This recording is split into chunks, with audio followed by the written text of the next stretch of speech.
Ladies and gentlemen, please welcome the President of the University of Pennsylvania, Dr. Amy Gutman. Wow. Whoa! What a turnout. It's great to see you all. Good morning and welcome to Engaging Minds. Looks like we have 600 plus New Yorkers in this wonderful place. This has become a December tradition to bring Engaging Minds to New York. I remember a few years ago a wonderful transplant to New York. Joan Didion came to Kelly Ryder's house and I met her and we talked. And I remember Joan famously said that whenever you're in New York, you get the sense that something extraordinary is going to happen. And I'm not talking about the first snowstorm of the year, folks, which is not going to be extraordinary. It's just we've had this wonderful warm fall, so the news is full of the snow. What I'm talking about are the extraordinary minds that are coming together here under one roof. We're surrounded by brilliant Penn faculty, alumni, parents, friends, and it's just, there's nothing that beats the New York vibe. Don't you agree? Let's give it up for...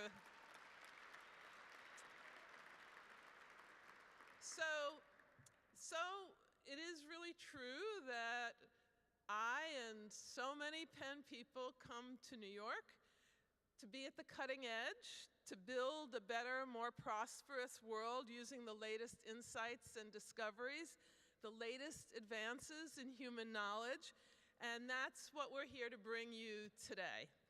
My very, very special thanks to the host committee. We have an amazing host committee here in New York. Would members of the host committee please stand so we can recognize you?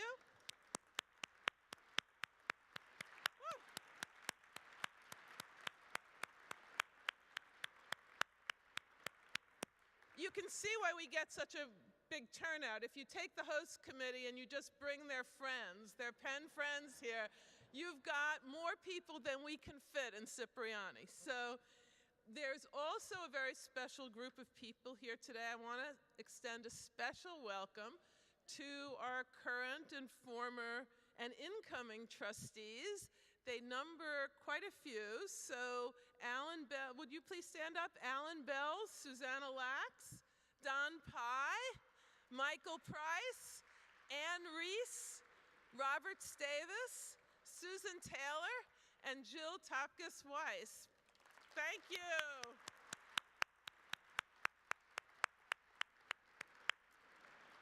So some of you may know that the theme year for Penn this year is innovation.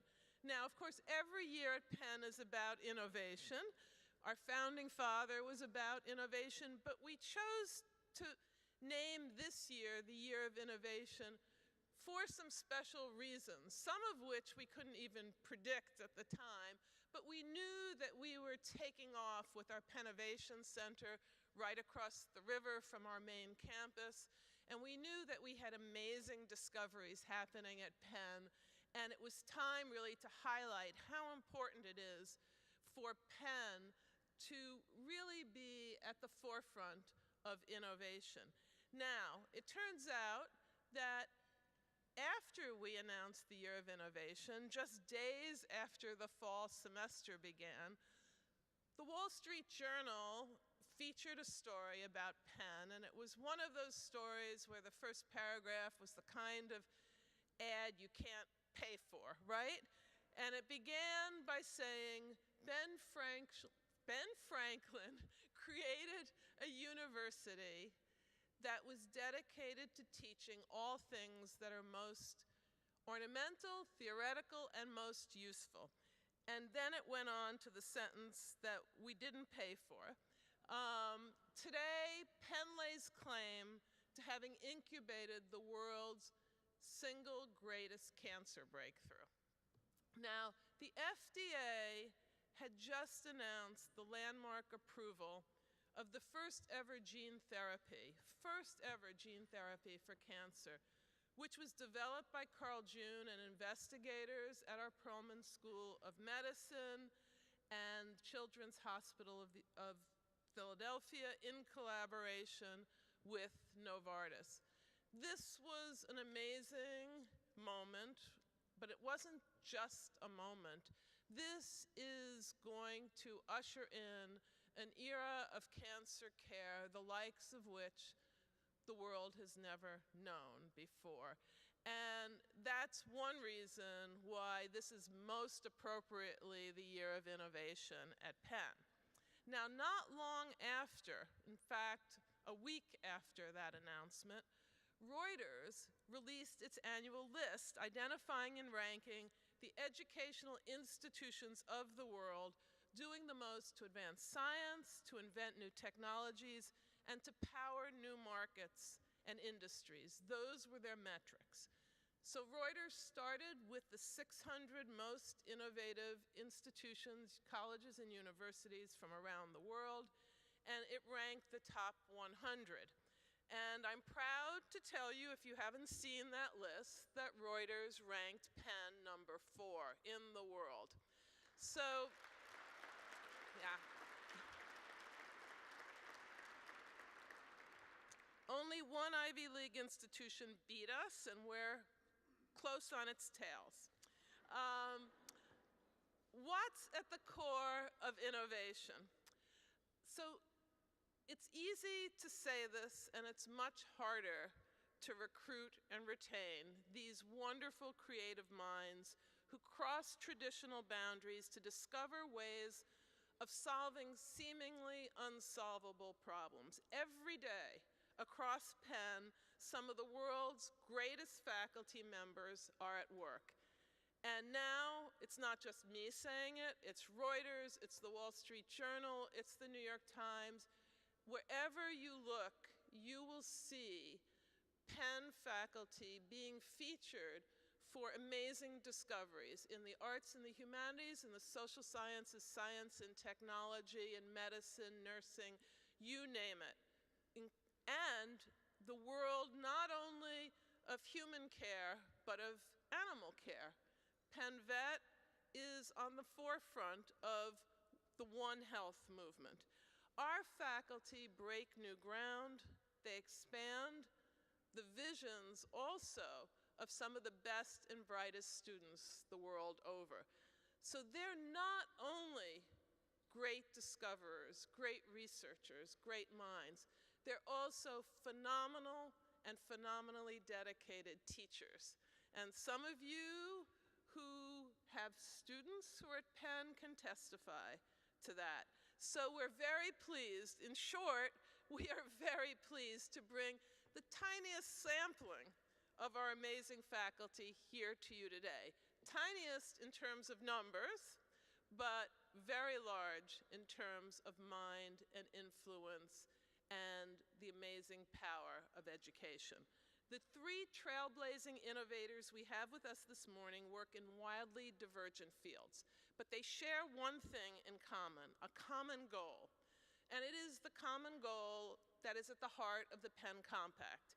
They generate new understanding by crossing boundaries to integrate knowledge across disciplines to make the world a better place.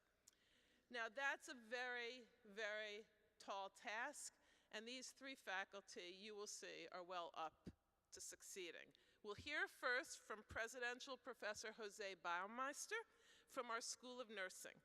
His research focuses on preventing HIV among vulnerable adolescents and young adults. To reach a population that lives online, he is developing a web app to encourage young men at risk to get routine testing. Next, we'll hear from Catherine Milkman. Katie holds appointments at both the Wharton School and the Perelman School of Medicine. She uses big data to study the ways in which people make less than ideal choices. What are some less than ideal choices? Well, for example, saving too little or eating too much junk food. At this holiday season, those are two very appropriate topics, right? how can we do something to prevent our all too common instincts of being very present rather than future oriented and really gravitating to those irresistible smells in wherever you've, I don't want to discourage you from eating lunch, but there are healthy things to eat. But today, Katie will talk to us about how to change behavior for good. And our third speaker is Christopher Yu. He is the John H. Chestnut Professor of Law. He also is a professor of communication and computer and information science, a triple threat. He's recognized as one of the world's leading authorities on law and technology. Chris's research focuses on how traditional disciplines such as law and engineering can work together in previously uncharted realms of the internet and intellectual property to help promote privacy and security, another big unsolved problem of our time. So that's what's in store for you. I'm going to turn this lectern over to another great faculty member at Penn, who also happens to be Penn's new and 30th provost, Wendell Pritchett. Wendell will moderate today's discussion. So let me just say a few words about Wendell before he comes up and introduces and moderates the discussion. For those of you who don't yet know him, you will, and you will love knowing him. Wendell is a celebrated teacher and scholar of public policy, of education, of civil rights, of race relations, and he has been an accomplished academic leader and a passionate advocate for academic excellence and civic engagement. He has a long history with Penn, where he earned his PhD in history, and he served as interim dean of Penn Law. He also has a law degree from another place, which is in a small town in Connecticut, let's just say. Already, Wendell is off to a great start as our new Chief Academic Officer. He is just, let me say in short, the best partner a Penn president could ever hope to have. Ladies and gentlemen, please join me in welcoming to the lectern, Wendell Pritchett.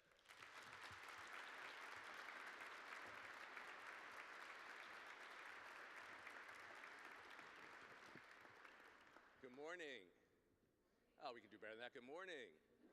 All right. Thank you, Amy, for that generous introduction, but more importantly, thank you for the honor of serving as your partner and the 30th Provost of the University of Pennsylvania. I grew up in Philadelphia, and I just can't believe that I have this wonderful opportunity. As Amy mentioned, like most of you, I'm a Penn alum. But unlike most of you, I've never been at this event, so I'm really excited about everything about this gorgeous room, and I wish you could all be up here at one point to see all of you. It is amazing. Looking forward to the cuisine, looking forward to the conversation, obviously, most importantly, looking forward to talking to many of you as possible.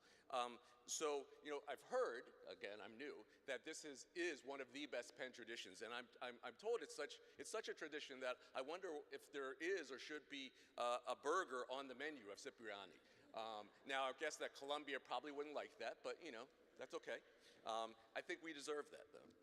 Well, Engaging Minds gives us the opportunity to share food for thought, to hear and discuss some of the cutting-edge research being conducted by 3 members of the Penn faculty. And I will tell you candidly that narrowing it down to 3 was a real challenge, and I had the privilege and the challenge of doing that. And I'm so proud of the 3 people that we have with us today. There's just so much innovative work taking place on campus, as Amy mentioned.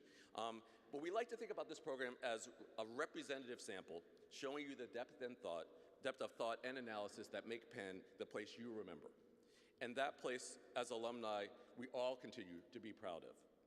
Now, I just want to say another thing before I turn over the mic. The converse is, of course, that we are proud of you. And I want to make sure to emphasize that just for a minute. And here, I'm not speaking of your success, though I admit when I meet alumni, I do feel like a proud parent and love bragging about you. But even more, your investment in Penn of your time, your resources, your school spirit, your well-argued, coherent positions on numerous matters that I regularly receive in my email, And let me say, while I say that in some jest, I really do love hearing all of your ideas. Provost@upenn.edu, please, provost@upenn.edu. It's really important. Your connection and engagement to our university is really important to us. The passion and care you show for Penn is really remarkable, and it's what makes us who we are and allows us to become even greater. So thank you so much for your support. All right, so this morning, we will learn about new strategies for changing behavior, for combating disease in our high-tech world, and for preventing monopolies both here and abroad. And there's going to be a chance for Q&A. I'm really looking forward to moderating that. So let's get started, right? All right, so it's my pleasure to introduce our first speaker. And let me say just a few words about him. So what's the most effective way to communicate with a young man aged 15 to 24? That's a question I have for all of you. Think about it for a second. Now, if you answered, write him a letter, sorry, you lose. But if you said something like, something to do with a smartphone, then you're on the right track. And I have 2 teenage daughters, so let me tell you, I have personal experience with this. I'm sure you've heard the phrase, there's an app for that. The computers in our pockets offer a window into our lives, but apps are more than just a way to summon a car or share our photos. They're now offering innovative public health researchers like our first speaker entirely new ways to reduce risky sexual behavior, especially among populations that may shun more traditional forms of communication. Jose Baumeister studies HIV infection and transmission among vulnerable populations, especially young men of color. HIV diagnosis rates in this group have stubbornly failed to decline and have even risen, even as rates among other groups have leveled off. One problem he's found is that non-specific messages and communications about HIV are just not connecting with these men. Enter the smartphone. Professor Baumeister has designed an app that offers micro-targeting of at-risk users, what he terms digital bridges, tailoring specific data based on age, sexual identity, relationship status, and barriers to testing. Think of it as making health connections to a highly connected generation. At Penn, he's Presidential Associate Professor of Nursing and Director of the Program for Sexuality, Technology, and Action Research at the School of Nursing. Please join me in welcoming Jose Baumeister.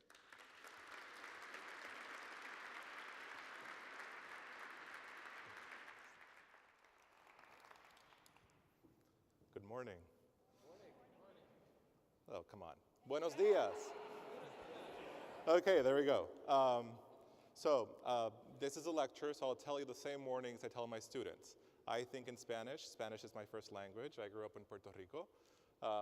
And so if I start talking really fast, and you can't understand what I'm saying because I'm using jargon, acronyms, things that are common to me, just tell me to slow down or go, Jose, what's up, okay?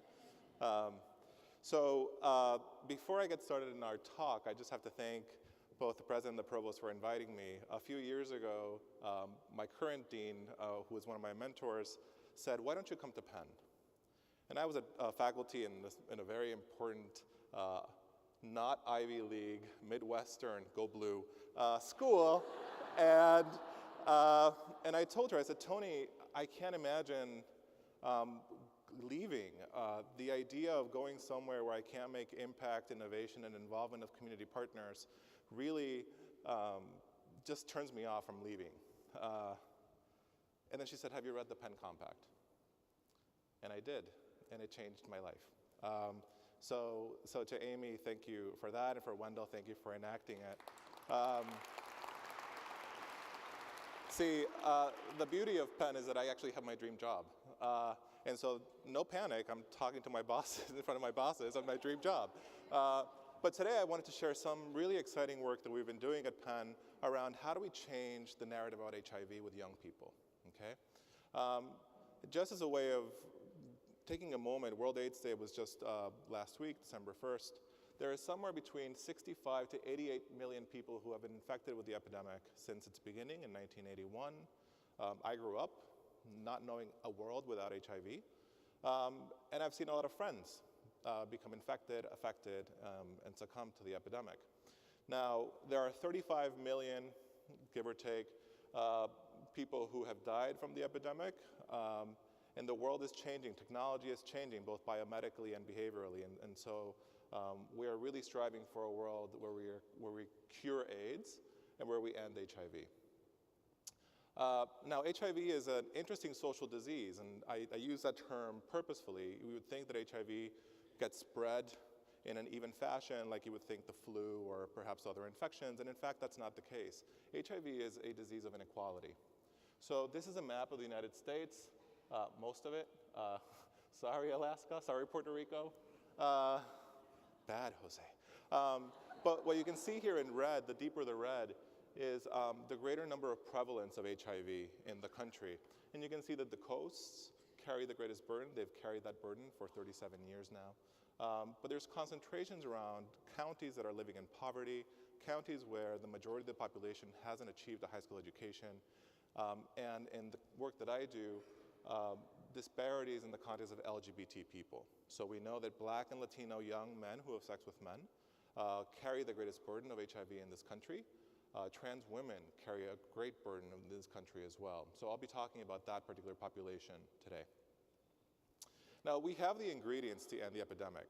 I'm going to talk about the 4 prevention pillars as I talk to my students about them. The first one is HIV testing. Getting tested regularly and routinely is actually a wonderful way to prevent infection. We get to do test counseling with you. We talk about an action plan for safer sex risk reduction. We give you condoms. We talk about how to talk to your partners about things that matter to you, overcome some of the barriers about disclosing your HIV status, for instance. It's also a good time in those sessions to talk about comprehensive sex education. So unlike other industrialized countries, our sex education programs are not as comprehensive as we would like them to be.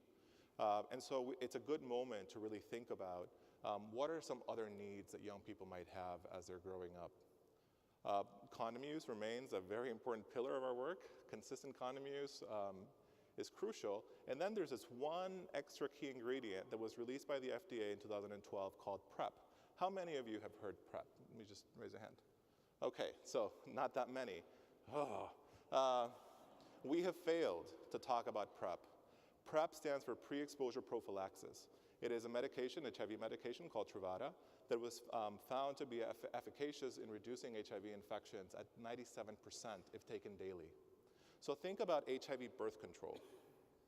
And why don't we know about it? Why aren't we recommending physicians, nurses, case managers, youth workers to talk to clients about getting on PrEP if it's right for them?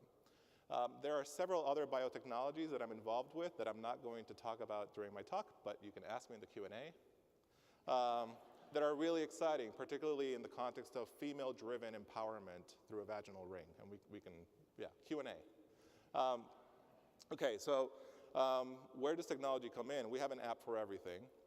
And I am not in the business really of building apps for the sake of building apps. It's as bad as building a brochure for building a brochure, and nobody likes to read a brochure. And it's even more problematic when you think about all the information that is out there in the web.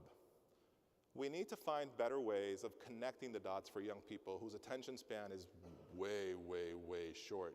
And so we need to get really quick into this process. And we call that tailoring. And tailoring basically seeks to highlight the fact that technology can deliver user-specific information that is needed in real time and reach a lot of people, something that in-person counseling we're not allowed to do as often. So what does that look like? Well, we have theory in social science and medical science, and we can create catalogs of information. And instead of giving a one-size-fits-all, a user creates a profile, we distill the things that matter to them, and then we package that as their single, unique message. So I'll give you 2 case studies today. The first one is probably like my pet project. It's called MyDex, and it's built with young people in the community. We have a youth action board that built this. And when we usually talk to other people in the community about what do you want your next HIV prevention program to look like, you know the biggest thing that young people tell me? Teach me how to date. Not about condoms, not about where to get tested, not about coming out to my parents. It's about understanding how to navigate these really complex social relationships that we all have, especially in our teenage years. And so enter apps like online dating apps, and there's an app for everything. Last night I was doing a staycation in the hotel, and there was an ad for farmers only. And apparently it's a dating app for farmers. So hey, if you're into farming, farmers only. But basically, there are these niche applications to make both social and sexual connections. They are GPSed, so you can open an app and it'll tell you in 200 feet there's somebody if you want to hook up. And that actually makes it really hard for a young person to start thinking about their safety, to know that they have the tools necessary for those key ingredients to avoid a potential HIV infection, and to also take a step back and think about what am I really looking for right now, instead of going through the impulse. And so often enough in our science, in our behavioral science work, we've seen that HIV risk happens most often when a young person has cognitive dissonance.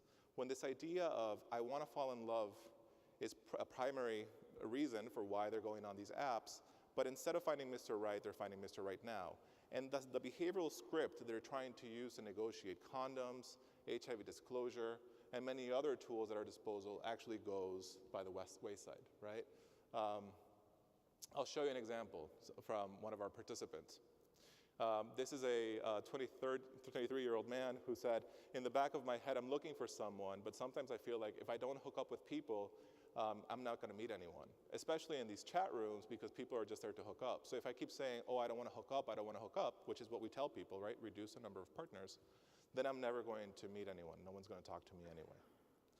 And so how can we fix that disconnect? How can we actually think better about delivering messages to reduce risk? Well, there's this really cool theory called the Triatic theory of love that we all have in our day-to-days. It actually comes out of the divorce literature. Sorry.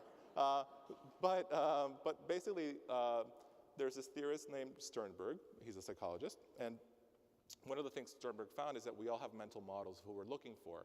And I'm not saying 6'2", blue eyes, right? I'm saying traits about what the relationship needs to feel like. And so it's a triangular theory. There are 3 triangles inside of it: passion, intimacy, and commitment. And depending on what type of relationship you want, those triangles are going to be bigger or smaller. So a hookup, as a type of relationship, is very, very low in commitment, very, very big on passion, and very, very little in intimacy. Your best friend is very high on commitment, very high in intimacy, very low on passion. Your spouse, at the beginning of the marriage, very high on passion, very high on intimacy, and very high on commitment. And as the 7-year itch happens, passion starts to rock, so does commitment, right? So there are moments where we can intervene. What's interesting in this theory for the work that I do is that you don't have to be in a relationship.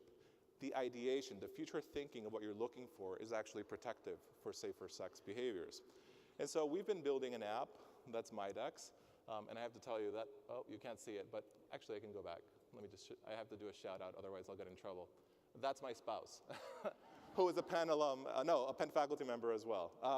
So we have an app that's basically a comprehensive dating coach. That's what they wanted, the youth wanted to be talked about. It's not an HIV prevention toolkit, although that's what it does, but it presents it in a way about getting to understand who you are, connecting the dots with what we want you to do in public health, and then moving it forward.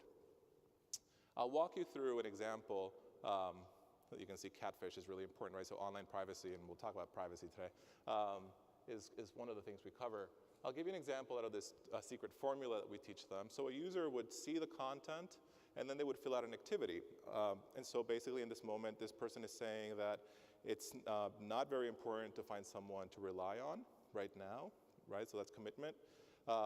Not necessarily very important to share your most deepest feelings, but actually very important to have a tryst, right? The passion.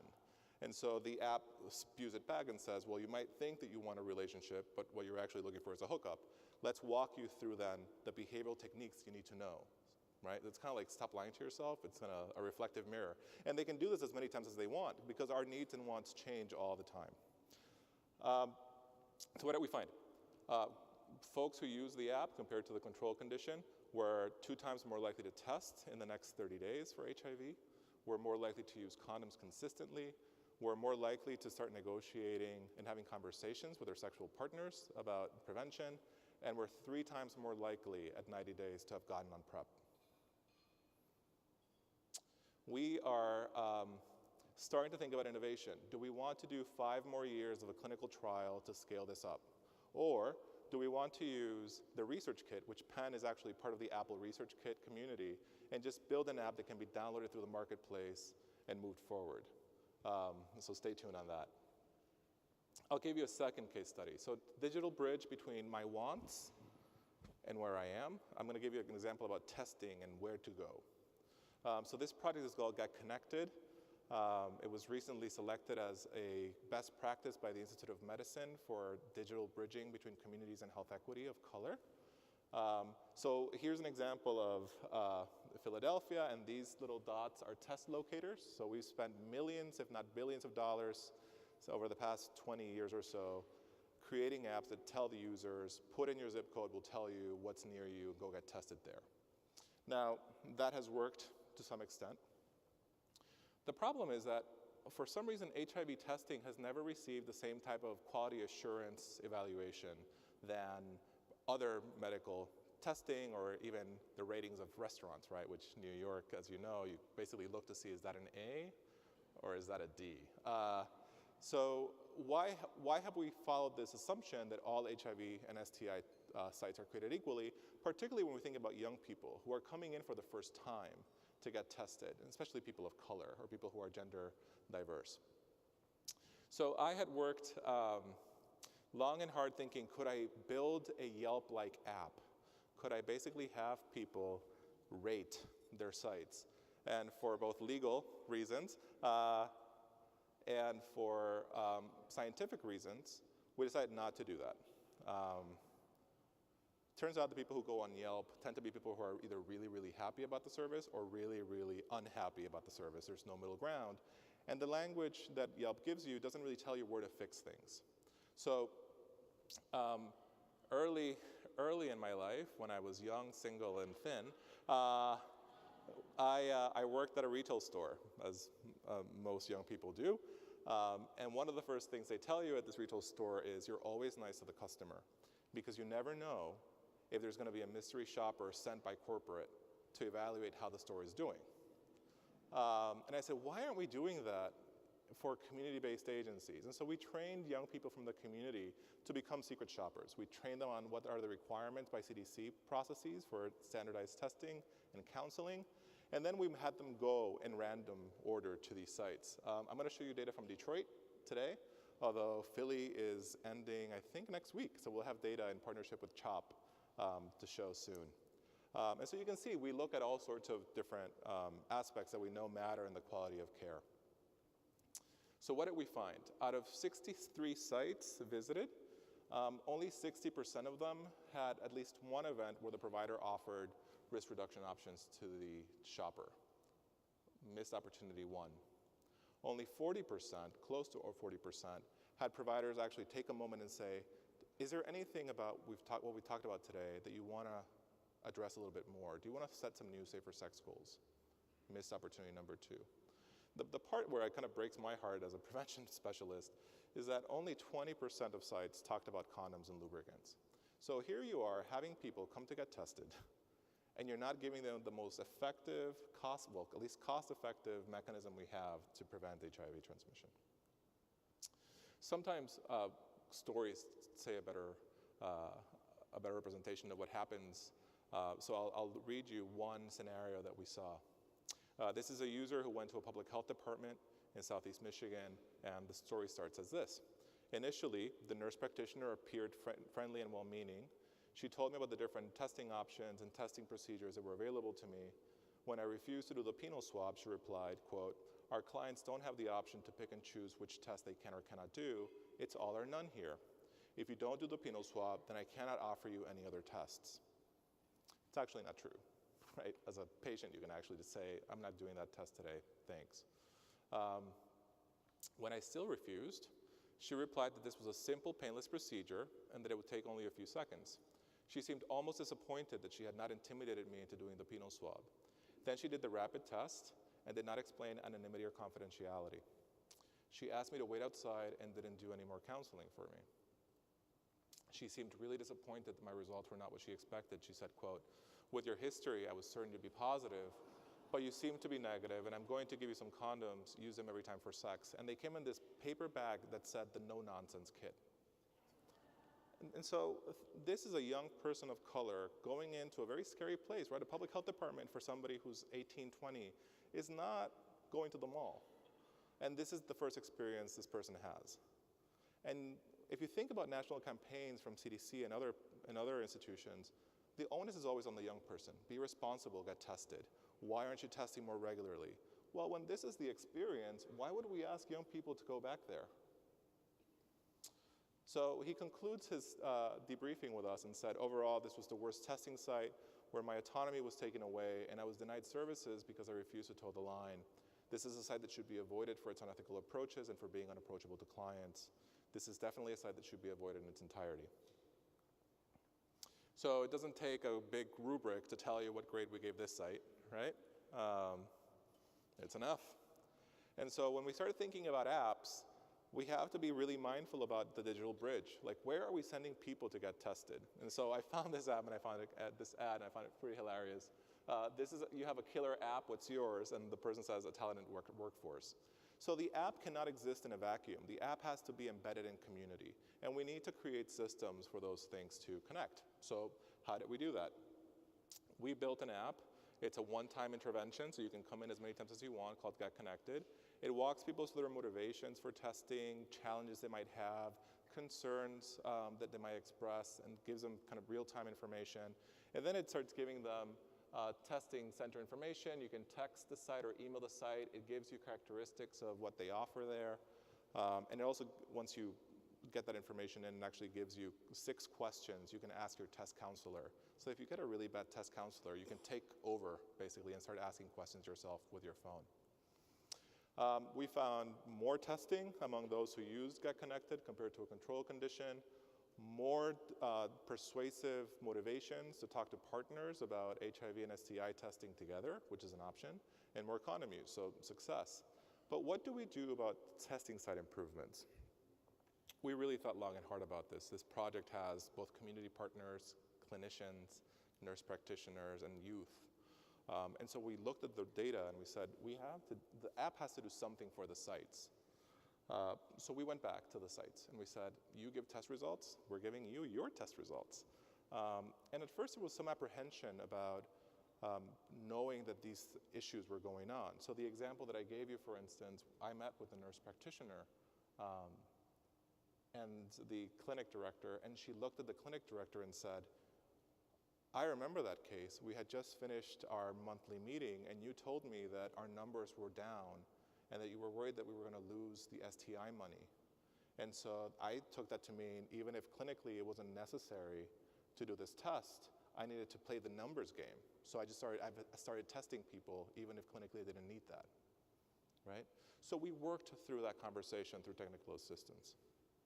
So how do we move that forward now through an app? Well, as users of the app get tested, they become their own mystery shoppers. And we give sites a very detailed 4-page PDF of their ratings. And we rate them compared to their own city. So some things you're going to do really well on, some things you might not be doing so well on.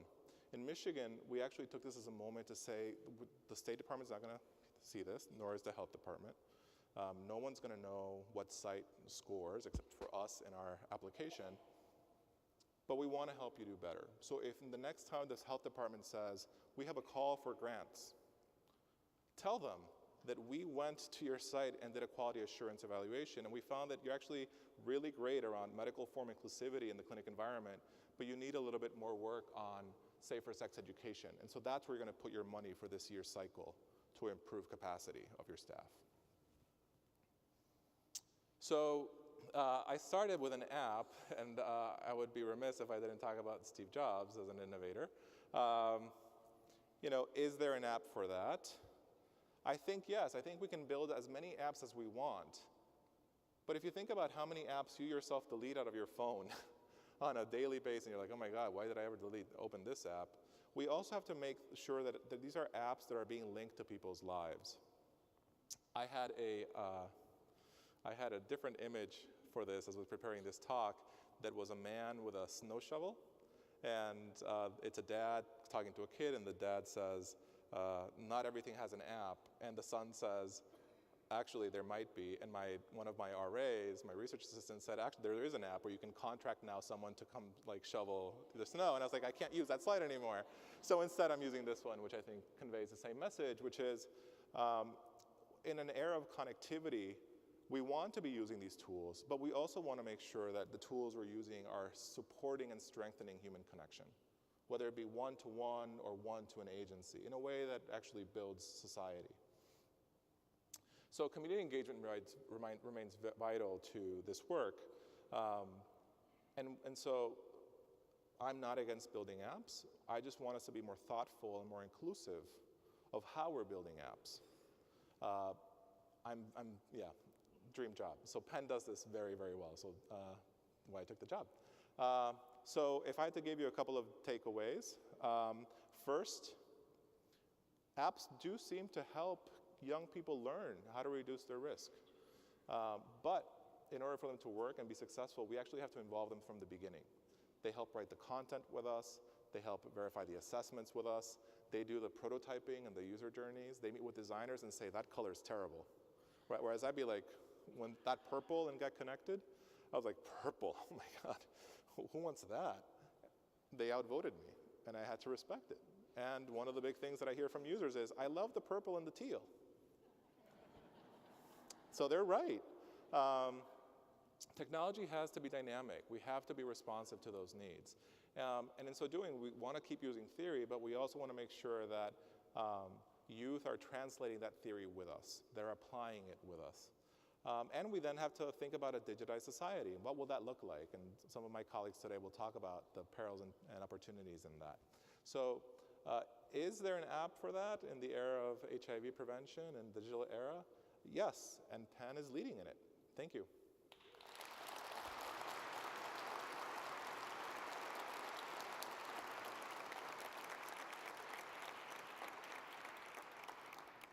Wonderful, Jose. Thank you so much. So we have great food for thought here on a really difficult challenge, and deep research, applied research in developing creative solutions, which I also want to note, and I think that many of you might ask this too, that have widespread implications for lots of other things, right? And I'm guessing that people are going to be, that might be among the questions that people will ask. So I know I've heard we have a very engaged crowd here. I know I've already met many of you. It's time for questions and answers. Raise your hand. We have microphones all through the audience, and I will call on you, and then we'll move forward. So who has a question for Jose, suggestion for Jose? Right there? Excellent. Please. Would that Get Connected app work for non-LGBT people? Yes. So it's a wonderful question. Will the app work? Yes. I think it has to be adapted for young women, for instance. So Get Connected actually is an adaptation from a CDC project called Project Connect. It's a school nursing, school health program in high schools that's on reproductive planning. And so it actually tells you youth-friendly providers if you need to have family planning questions, if you need sexual health care. And so we adapted it onto the online medium because it's just harder to talk to adolescent, same-sex attracted youth otherwise. But yeah, I would love that. We have a question over here. Please introduce yourself and state your name and your affiliation, please. William Singer. I'm a guest of an alum. You had a throwaway line about the health clinics not being in malls, so why don't they go to the malls? Why don't we put clinics in malls? I don't know why we wouldn't do that. We do, so I can tell you the example of how we are doing it at Penn. So the Penn Center for AIDS Research has this beautiful, state-of-the-art mobile clinic. And so they actually will drive around the city at certain days and times and offer free HIV and STI testing. And that actually has more to do with going to hotspots, places where there's actually a higher burden of disease as it's happening in real time. It's a way for us to connect quicker, and it's highly popular. Malls are challenging for young people because Amazon exists and other apps, right? So they're not, my generation went to malls. It was like where we hung out, but this generation, not so much. They have other places. You have a follow-up question? Hold on. So if you drive up in a truck, you eliminate privacy. We actually haven't had that problem. It doesn't say AIDS bus, right? It actually says Penn Medicine, and folks are trained to walk in and say, you know, we can offer you an HIV test. We can also refer you to some other care. So we don't, yeah. Good question, though. All the way over, on the right. Over there. Hi. Doing? My name is Eric Morris. I'm class of 2011 from Wharton. I was thinking, you know, if the power of these apps is so strong and you're seeing it actually translates into positive results, have you ever worked with the dating apps to incorporate, you know, badges into those apps to work in the research and also, you know, encourage people to learn and be exposed to it and have like positive reinforcement, you know, contribute to just knowledge about the community? Yeah, that's a great question. The answer is yes. So a lot of our clinical trials, we recruit from folks who are using those apps, and there are several dating apps that allow us to recruit from there. When it comes to the delivery of prevention messaging through the app, there tends to be more of a hesitation. And the hesitation has more to do with what is the app built for, right? So are we compromising the mission and vision that they have for their own space? And it's actually not a hard conversation to have. So when you think about early in the AIDS epidemic, the tensions between public health departments and bathhouses was one of these really big ethical challenges of, you know, if this is a space where people have community, should we be closing them? Should we be co-opting that space? So some of my colleagues that are bioethicists really kind of delve on that. And so our commitment has been, we're not going to co-opt that space, but we are going to create parallel systems to connect them to their needs. Yeah, good question. Thank you. Yes, Hi. over here in the middle. Yes, you. Okay. Great presentation. Tom Sandler, College 87, and a parent, 20. You definitely showed apparent frustration when you didn't see a lot of hands go up when you asked about PrEP, which is something I hadn't heard either. If we were in a group of class of 20 to 30-year-old Penn grads, or even a different demographic, would they know more? And what's the plan about getting more awareness about that for those who need it most? Maybe we've passed the boat a little bit in terms of the main market of concern for HIV. Maybe that's a part of it. I'm not sure. Yeah, that's a really great comment and question. The data that we have actually shows that so far that market penetration in terms of PrEP and the wider community outside of HIV advocacy groups is really small. So in a study that we had in the South, in Atlanta, with black men who have sex with men that really carry the burden of HIV, it was 20% of all of our participants. We're talking thousands of participants who had ever heard of PrEP, much less knew how to get it. So I do think that there is this tension of, and the CDC is working this year on trying to talk more openly in campaigns. That work also requires test counselors to start talking about it aggressively and breaking down the myths about insurance. So if you are low income, federal poverty line, or one of the vulnerable populations, there is humanitarian aid and you can actually get it for free. There is a wrinkle, that's all I'll say, the wrinkle. The wrinkle is that every 3 months you have to go back for a repeat test and for toxicity tests because the drugs are very potent. And so when we start thinking about low income, sexual minority, racial ethnic minority, access to care, it becomes really complicated. But we are working to try to reduce some of those issues. Good question. Do we have a question up in the front? Do we have a question here? Oh, Mike? in the back. Please. Michael Loeb, College 70, Law 74, and I'm now a practicing psychotherapist. So what I wanted to comment on and congratulate you on, excuse me, was what I perceived the way you went about this when you went through the dating apps and then the questions you asked, you were promoting self-awareness about, you know, what do I really want? And through that, giving people the means to be more assertive about acting appropriately and taking care of themselves. So I think that probably could be applicable to a lot of other apps. Yeah.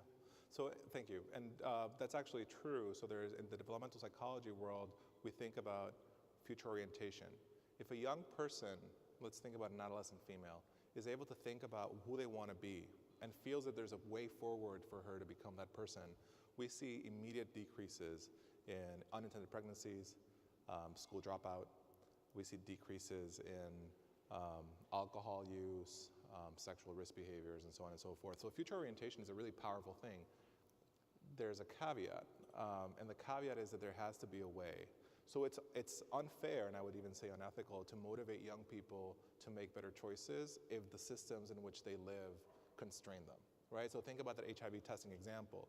If I continually tell a young person, go get tested, go get tested, go get tested, and they're having really terrible testing experiences, then I failed them, right? I've been actually pointing at the wrong moment in time to intervene. And so we call it the will and the way. We want to promote the will, and we also want to encourage a way. Thank you. We have time for 2 more questions. Bart, back here, please. Hi. Hi. It's on. Okay. I'm Sue Park, and I am a graduate of the law school 2003. I work in bank compliance and actually find your work very interesting because, one, you've identified that relationships result in poor choices that are risky, and I can see an analogy to fraud and, working relationships in the back that lead to that. So I was wondering, how did you identify that the relational aspect is what leads to these bad choices? So we both do qualitative interviewing and we do survey.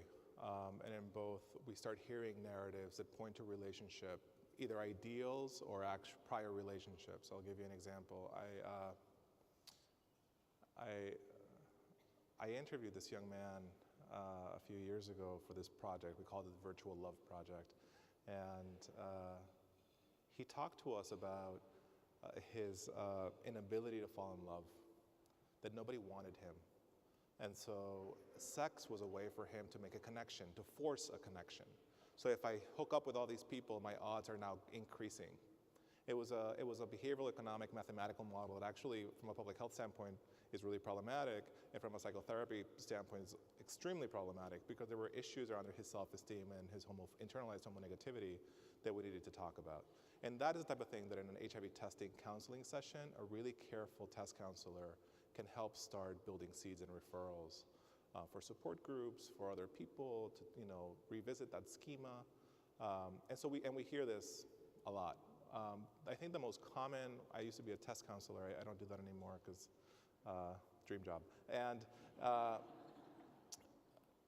I can't tell you we think this narrative of, I thought if I didn't use a condom, he wouldn't like me. When you hear that narrative, you think of an adolescent girl. At least I do. And yet here we're 20, 22, 23-year-old gay men telling me that same narrative that we teach and help young girls overcome early in middle school, if not beginning of high school. Right? That no, you can be loved whether or not this person asks you for sex. But these are now adult men saying, this is the game that has been handed to me, and so I have to negotiate a connection or a potential risk. It's a really problematic statement to have to hear and to help people walk backwards and say, no, you can actually be safe and you can actually be happy. Thank you. One more question. Over here. Oh, why don't we go over here? Yes, please. Indiana, class of 2012, the college. I am really interested in understanding how you get people, and especially these vulnerable populations, to start using the app, because your results, once they use it, are fantastic, but how do you get them to use it? So that's the great part of building apps in collaboration with young people. So I can imagine what my 37-year-old self would do to navigate an app, and then they look at it and they say, oh my God, Grandpa, right? It's funny, the other day I was with the youth advisory board and I said, oh, young men who have sex with men like us. And they looked at me and they were like, so, no longer. It sucks. But part of it was this notion of stop building things in the ether and do it locally. And we call that community-based participatory research, and Penn is actually well equipped to do that. We work very closely with local health department, with community agencies. I go to their meetings. We hire young people from the communities as research assistants, so we don't just go in, use them, literally, and we call it helicopter research, in and out.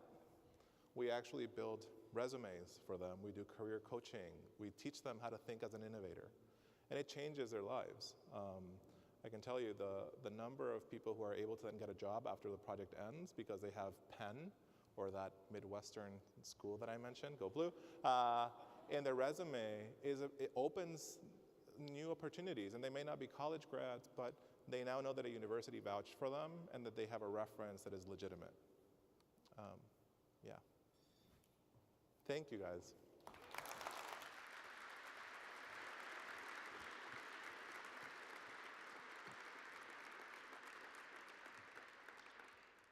Thank you, Jose. What a great way to end, talking about how we're really engaging with community partners to solve real problems. So thank you again, Jose. Let's give her one more hand.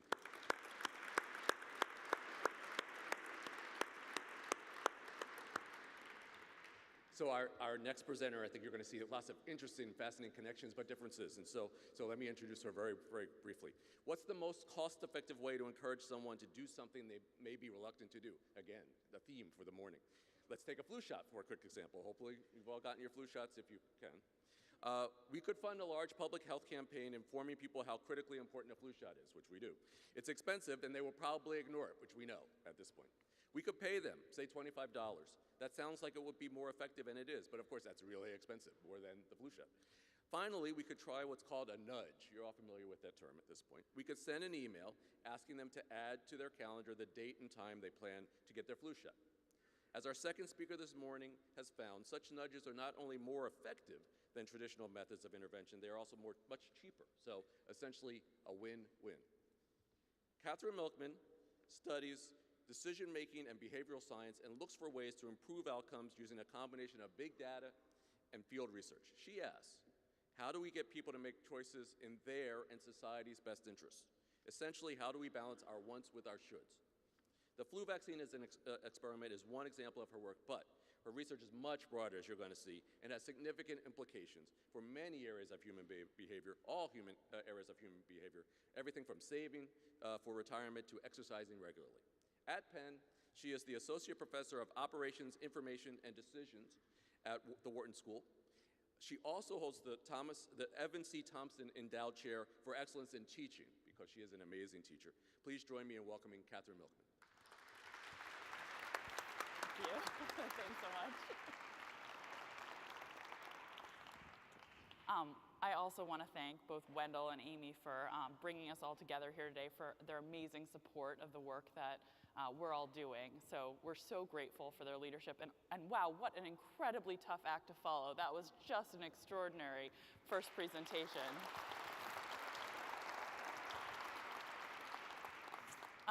I'm going to be trying to recruit Jose to work on some work together, on some research together right after I speak. So I'm going to tell you about my own work on behavior change for good. And I'm going to talk about it with a slightly lighter touch. I'm going to talk to you about my favorite TV show character of all time. This is Liz Lemon, lead character from NBC's former hit show 30 Rock. I'm going to tell you about a solution to a problem that I believe Liz Lemon has. And out of curiosity, just so I know what I'm working with, how many of you are familiar with Liz Lemon? Okay, so a lot more than prep, so this means we have some work to do. Okay, so for those of you who aren't familiar with her persona, she's a 30-something exec who works too much, exercises too little, and is generally a disaster when it comes to self-control. And I'd like to make two plausible assumptions about Liz. First, I'd like to assume that Liz wishes she exercised more but lacks the willpower. And second, I'd like to assume that she has a thing for trashy novels but feels guilty wasting her time reading junk. I'm going to tell you about a solution to both of Liz's problems that I call temptation bundling. The idea is simple. What if Liz only allowed herself to read trashy novels while exercising at the gym? She'd stop wasting time at home on literary garbage and start craving trips to the gym to find out what happens next in her latest thriller. Not only that, she'd enjoy her workout and her novel more combined. She wouldn't feel guilty reading that novel, and time would also fly while she was at the gym. Okay, So now, as important as it is to reduce wasted time and increase exercise, it turns out temptation bundling can solve many more self-control problems than these two. So for instance, imagine you have a favorite burger restaurant, maybe it's this one, whose burgers you crave, but you feel like you should be watching your waistline, you're on a diet. So you shouldn't go there too often. And imagine you also have a difficult relative who you should spend more time with. Let's say your crazy Aunt Tilly. What if you only let yourself go to that burger restaurant with Aunt Tilly? You'd eat fewer burgers when you should be dieting, and you'd see more of that crazy relative. Or for the men in the audience, this will particularly resonate. What if you only let yourself get a pedicure while catching up on emails for work? Or for everyone, what if you only let yourself hear your favorite podcast while catching up on household chores? These are all different examples of ways you could use temptation bundling to solve multiple self-control problems for you. Of course, this is a science talk, not an ideas talk, so you might be wondering, is there any evidence? Does this work? So to find out, my collaborators and I actually ran an experiment at the University of Pennsylvania Pottruck Gym. We recruited gym members who owned iPods, who weren't hard to find, mostly iPhones, and we randomly assigned them to one of two experimental conditions. Participants in our temptation bundling group came to the gym and completed a 30-minute workout while listening to one of 4 tempting audio novels that we loaded for them onto an iPod we were loaning them. These were books they'd chosen from a menu of options, and we told them if they enjoyed that workout while they were listening to the novel, that was great, but they'd have to come back to the gym to hear what happened next in their thriller, because we'd be holding that loaned iPod in a locked, monitored locker they could only access when exercising. Participants in our control group also did a 30-minute workout at the start of our experiment, and they also received an equally valued gift from us, a Barnes & Noble gift card. However, they didn't get this idea about temptation bundling or have this opportunity. And then we followed them to see how their workout patterns differed. What we found is that participants in the temptation bundling group exercised significantly more over the 7 weeks following our intervention than participants in the control group. So that was exciting. But then along came Thanksgiving break. The gym closed. A lot of our participants went home. Don't know exactly what they did. I suspect they ate a lot of turkey. And when they came back, the effect was gone. So on the one hand, actually, let me just give you the silver lining. This is good news because it suggests to us researchers that exactly what we hoped was going on is. So we know the best way to reduce cravings is through forced separation. We thought cravings would be driving this effect, cravings to find out what happens next. So it's evidence supporting that process, but it also means we have a lot more work to do to figure out how do we change behavior for good in a more enduring way. We had one more question that we wanted to answer in this research, and it was the kind of question that Liz's profit-hungry boss, Jack Donaghy from 30 Rock, would ask. And that question was, would anyone pay for it? Or in other words, is there any value that we're creating with something like a temptation bundling device? So to answer this question, let me be very precise. We wanted to know if people would actually pay us to take away their own iPods containing tempting content so they could only access them at the gym. An economist would say this is a crazy thing. Why would anyone pay you to restrict access to their own possessions that they'd like to use freely? But if people understand this benefit of temptation bundling, that it can be a lure to help them do something they might not otherwise do, maybe they'll value it. So we asked participants, can we sell you a product? We'll take away your iPod containing tempting content and lock it at the gym for a month. And what do you know? The majority actually would. So we actually sold quite a number of temptation bundling devices for a month. So this suggests there might be a market for a company like Netflix, let's call it Gymflix, that lets you set aside certain TV shows for gym-only access. And not only might there be a market for it, but it might actually be valuable for population health, especially if we can figure out how to make it stick. All right, so let me step back for a moment. I've told you a little bit about one of my favorite studies on temptation bundling, but one of the key challenges this work highlights is how hard it is to change behavior for good or in a sustained way.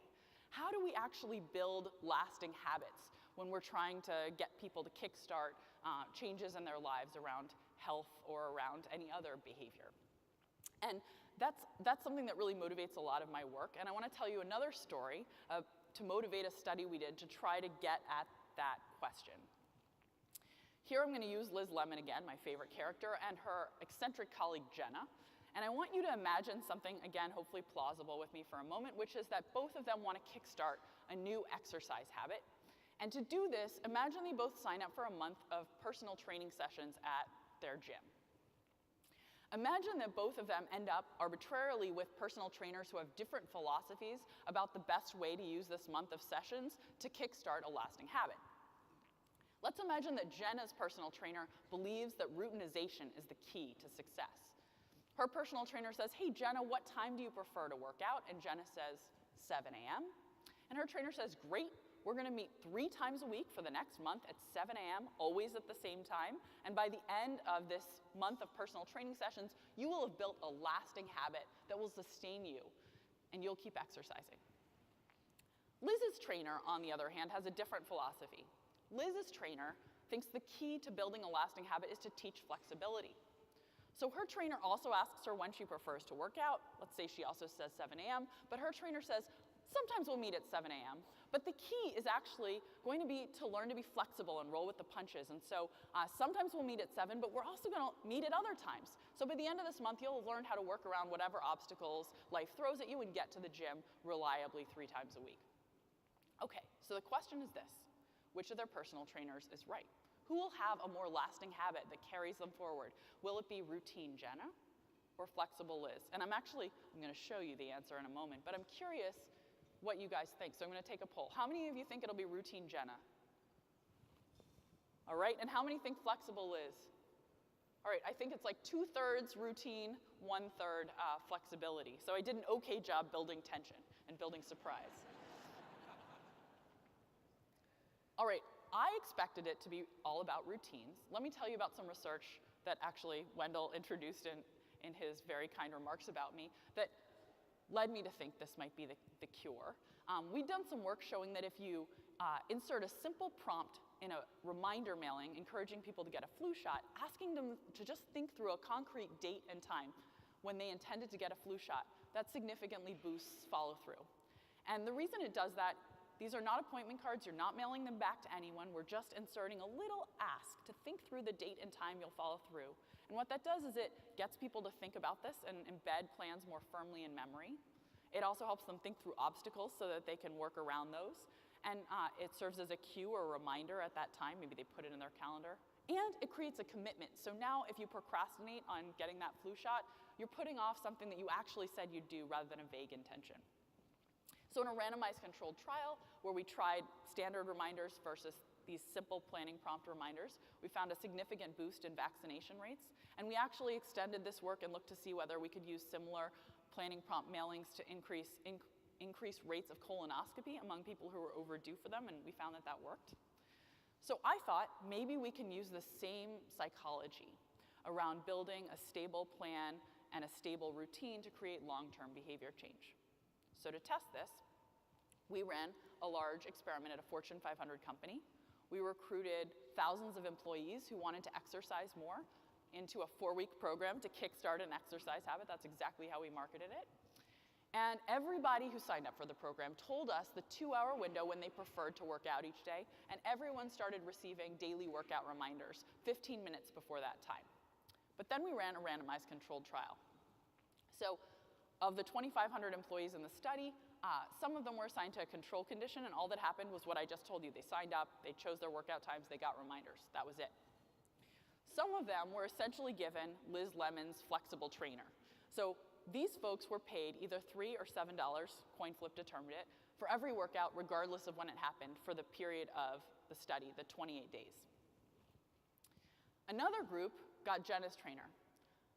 They were only paid if they exercised at the same time each day. So if they started their workout during their 2-hour window, they got their $3 or $7, otherwise they got nothing. And the question was, what happened? Well, the first data I'll show you is uninteresting. This is data on how people behaved during the 4 weeks while they were in one of our groups. What we really care about is afterwards. But I can show you that during those 4 weeks, if we pay you more to exercise, you're more likely to go to the gym. And the more flexible we make it, the easier it is to collect payments, the more you go to the gym. So that's boring.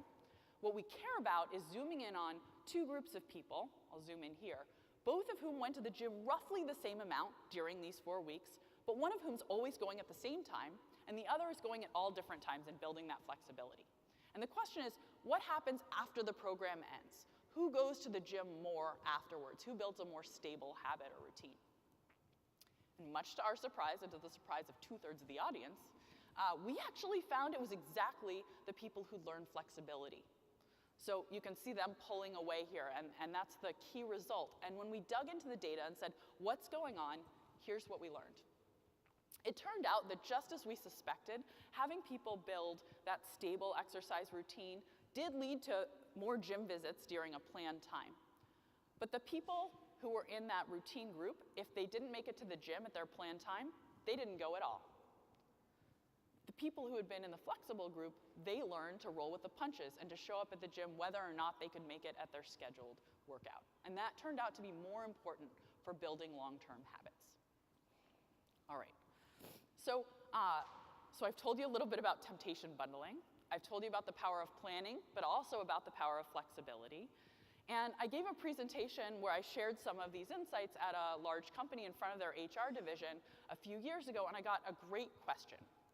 It was the kind of question that Jack Donaghy, Liz Lemon's boss, would be likely to ask me as well, since he manages lots of employees. The head of HR said to me, okay, well, I'm convinced that there are these tools and solutions that we can use that are pretty cost effective to help get people to make better decisions, but when should we deploy them? Is there a magic time when people are more open to change, when we should be rolling out these new programs and trying to kickstart habits? And I thought that was a great question, and one that the academic literature really hadn't addressed yet. So my first instinct might be one that I can see some thought bubbles in the audience, maybe is occurring to some of you. Maybe the beginning of the new year could be a great time. So it turns out 40% of Americans make New Year's resolutions, including Liz Lemon on 30 Rock. And there's one reason for that, which is everybody's doing it, so we all talk about it, and we feel this pressure, and that's one of the reasons. But there's also a psychology around having a fresh start. So at the beginning of a new year, we feel like we have a clean slate and a fresh start. And last year I tried to quit smoking, and I tried to kickstart an exercise habit, I tried to start a diet, I tried to make better financial decisions and be a better mentor at work, and I failed. But that was the old me, and this is the new me, and the new me can do it. And that's how we feel at the start of a new year, and it turns out there are lots of cycles in our lives where we have fresh starts like this. The beginning of a new week, a new month, following holidays and following birthdays, they all give us this renewed sense of optimism and feeling that we have a fresh start opportunity. And they're all good moments to try to kickstart behavior change. So we've shown this in a number of different studies. This is actually some study from Penn's Gym again, which I like to share. We looked at the very same undergraduates and found that the very same person goes to the gym more often earlier in the week, earlier in the month, earlier in the year, earlier in the semester, following school breaks, and my favorite, following birthdays, with the notable exception of 21st birthdays.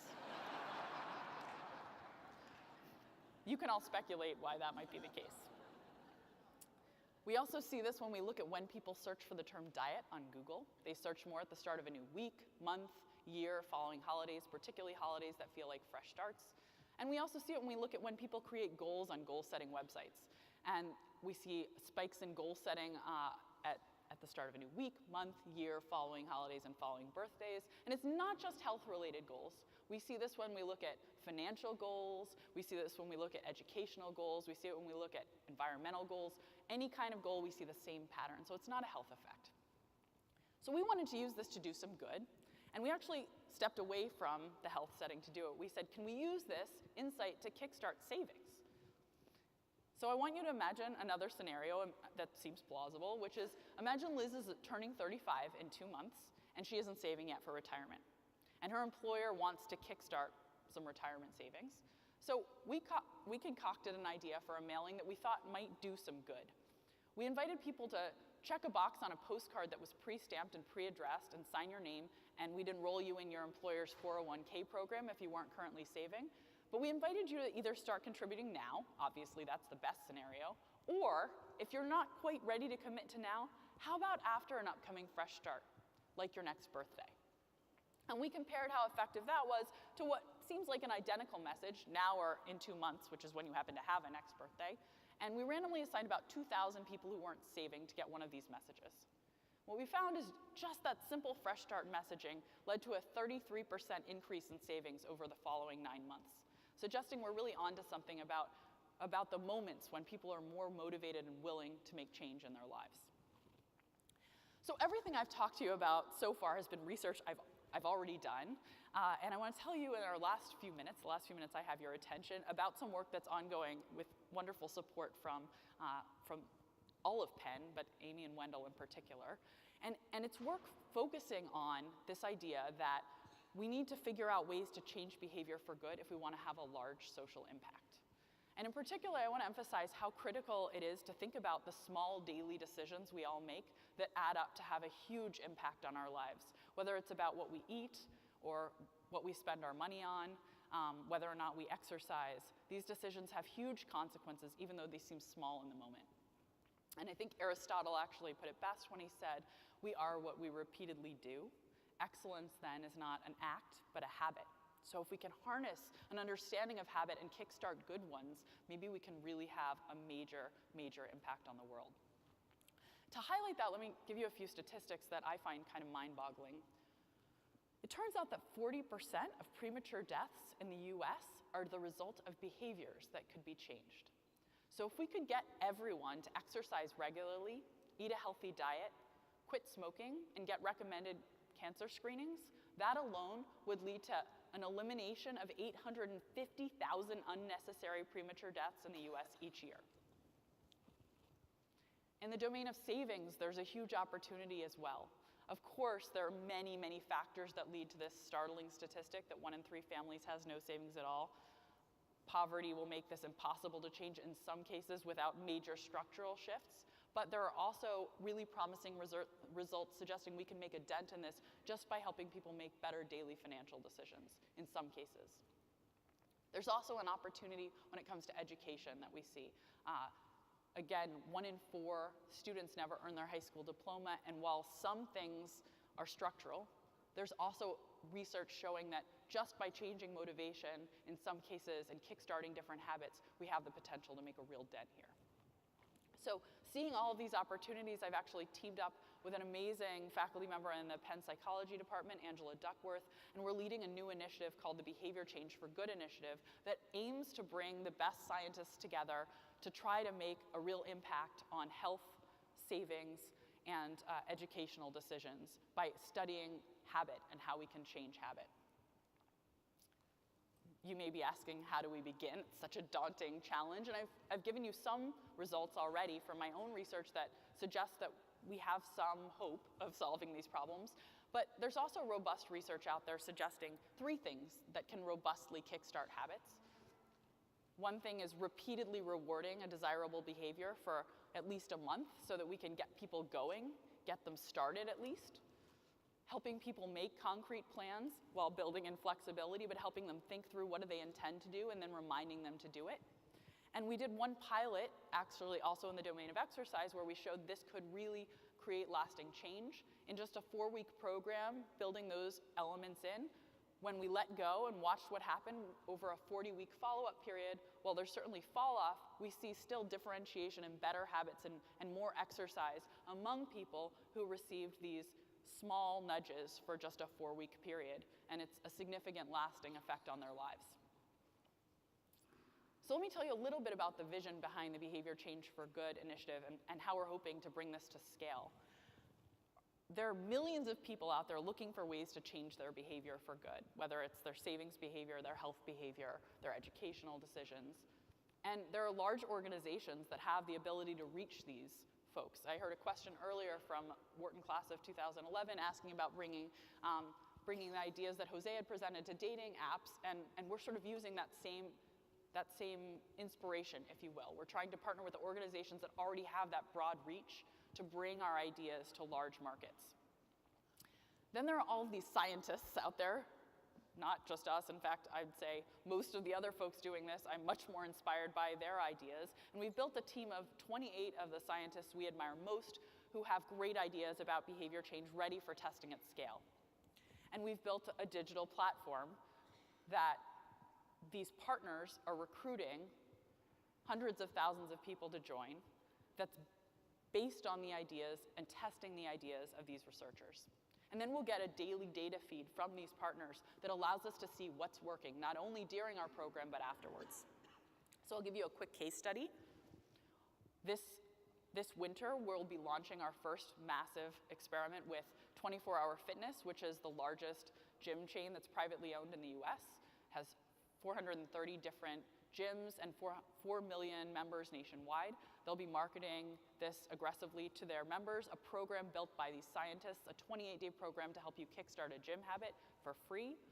It has the basic elements built in that we already know work, repeated rewards, planning, reminders, but then baked in behind that are all the best ideas from our scientific team. So we'll be testing new ideas and figuring out what works even better than the state of the art. This is a picture of our team's initial gathering at Penn.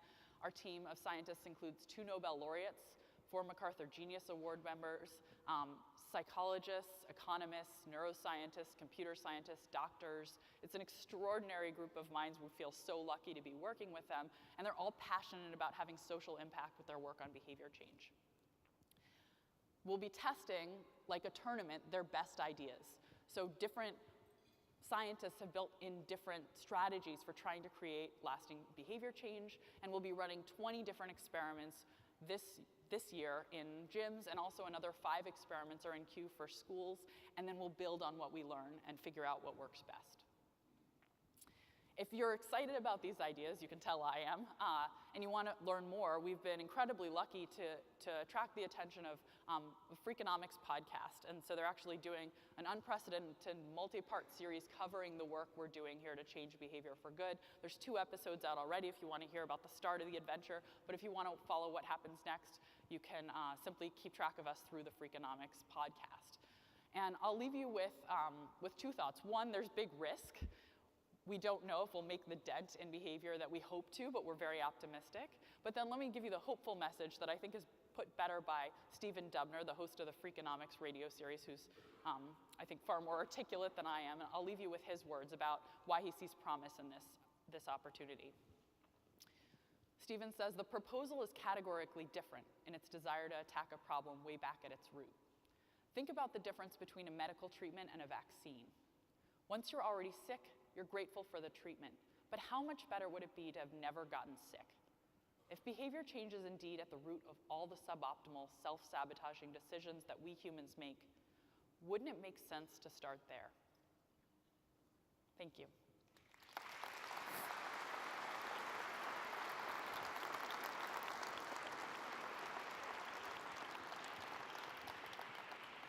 Thank you, Katie.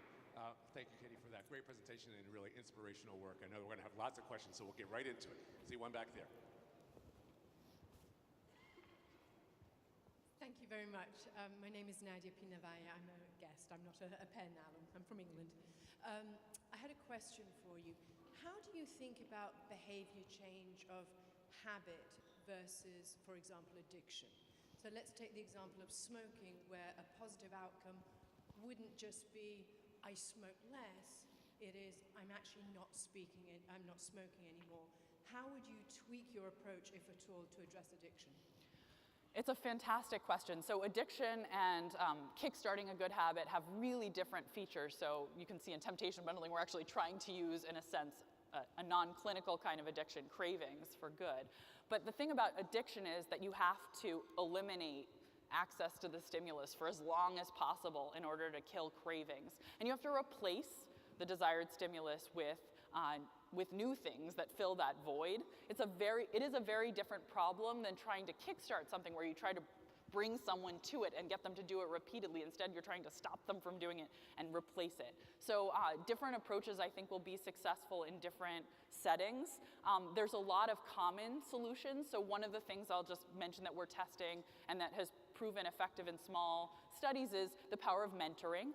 And I don't mean having a mentor, but actually it turns out being a mentor is tremendously effective in changing an individual's own behavior. Now I feel like a role model, so I feel responsible. Now I also feel like I have to do some introspection about what's working for me, and that may lead me to have insights I wouldn't have had otherwise about the problem. And so it's an example of something that I think would work either for trying to kickstart a new habit, feeling like I'm a mentor and a coach, or trying to eliminate a bad one. Other things, though, that we're studying, like, for instance, repeatedly incentivizing the behavior and then letting go, may not be nearly powerful enough or have the right psychology to work in both contexts. So really, we're taking this very broad-scale approach. It's like a tournament with all these different scientists throwing their best ideas in the hat, and some of them will port from one context to another much more nicely than others. And I think that's part of the adventure. We'll be seeing what translates and what is specific to certain kinds of problems. All the way in the back. Hi, Bill Murphy, 96 Engineering. What's your view on how consistent the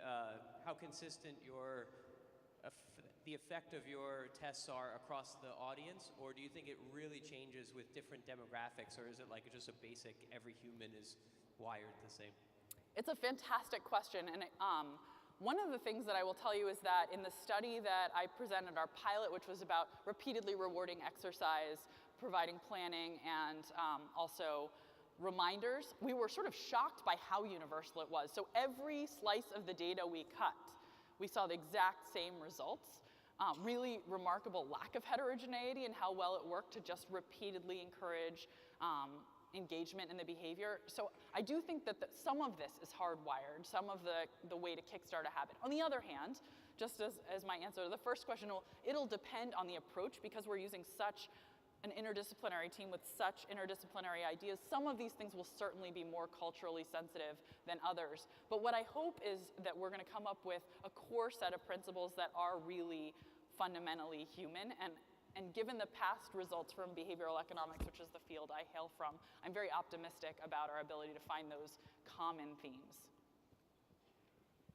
How about in the middle, and then we'll come to the front. Hi, I'm Jason Smith. My parents met in front of Houston Hall. My brother went to Penn. My grandfather went to Penn. I went to a small liberal arts school in Providence, Rhode Island.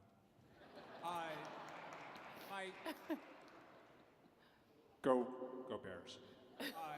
I'm just wondering, what's the difference between behavior and psychology in terms of making something like exercise a priority rather than rewarding them with listening to trashy novels? Yeah, it's a great question. There's really wonderful research actually by a member of our team, Ayelet Fishbach, that's shown our traditional approach to trying to get people to change is trying to get them to focus on what's effective and provide education. You should be exercising more. You should make this a priority. Go to the gym and do what burns the most calories. And while that's our instinct, actually, then we're fighting against all our most basic human instincts. Our most basic human instincts say, let's do what's fun now. Let's do what will be instantly gratifying. And so a lot of the solutions that have proven most effective are trying to just change the nature of how we relate to these things we should be doing. Change them from, hey, you should be doing it, and it's doctor's orders, to how can we make it fun? So when we convince people to do what's most fun at the gym, for instance, if we say, take a Zumba class, there's evidence that that's actually a better way to convince people to come to the gym than if they are told to do what's most effective. They burn less calories in a single workout, but they keep coming back because they're having a good time. So it seems like the evidence really supports just trying to use basic human instincts in favor of what's good for us in the long run. If we can convert those and make them converge, that seems to be where we have the most potential. Thanks. We're going to have 2 more questions, then we're going to take a break. Hi, I'm Renee Migdal. We're a Wharton family. I met my husband at getting our MBAs and have 2 sons that attended Wharton. And we're actually part of Wharton Accelerator in San Francisco. And we've created a virtual fitness trainer using artificial intelligence. In some of our research, we've seen the concept of negative incentives. So for example, you pay $50 to join a gym, or you pay $50, and so therefore you'll do it because of the negative impact. Talk about positive impact versus the negative incentive. Yeah, that's a great question. So the Nobel Prize in 2002 was awarded to a guy named Danny Kahneman, who was one of the founders of behavioral economics, and one of his key insights was that losses are about twice as motivating as equal-sized gains. So if you want to get someone to do something, one of the best things to do is say, I'll take this away from you if you don't do it. And there's also great work on gyms showing that one of the ways we get people to go to the gym is by just getting them to sign membership contracts because they feel like they're flushing money down the toilet by not showing up. So you're totally right. And we actually, some of our experiments are going to play with that idea of losing things and whether that can be more motivating than gaining things. One risk associated with this loss framework is that people feel like it's very pecuniary and it can create negative associations. And so, for instance, when companies, their HR departments put penalties for certain behaviors, people really don't love that, even if they would be fine with an equal size and a reward for doing it. And so we have to balance that backlash and that change in the way people feel emotionally about it, which goes to this making it fun idea. But we're going to be testing it, and we'll see whether or not it can create sustained behavior change or whether the backlash actually makes it worth less than we would expect. We'll find out. Good morning, Kathy. Thank you for a very interesting and important presentation this morning. I have a question for you, and that is, have you thought of partnering with corporate America, the larger companies who have a very real interest in, especially those with very large employee bases and a very broad range of employee bases, who have a very important and can perhaps sustain programs because they have an invested interest in keeping a healthy employee base? So absolutely. In fact, I think that is kind of the insight behind this work at its core, is that we have to, it can't just be a little academic effort. It has to be in collaboration with these large organizations who are touching the lives of so many millions and sometimes billions of people. So actually all the pilot work I showed you was with a Fortune 500 company and their workforce, but we're partnering with Bank of America, CVS Caremark, 24-Hour Fitness, Humana. These are the partners that have come to the table for this work in order to help us reach all the lives we hope to be able to affect positively with our work. Please join me in thanking Dr. Milken for this great.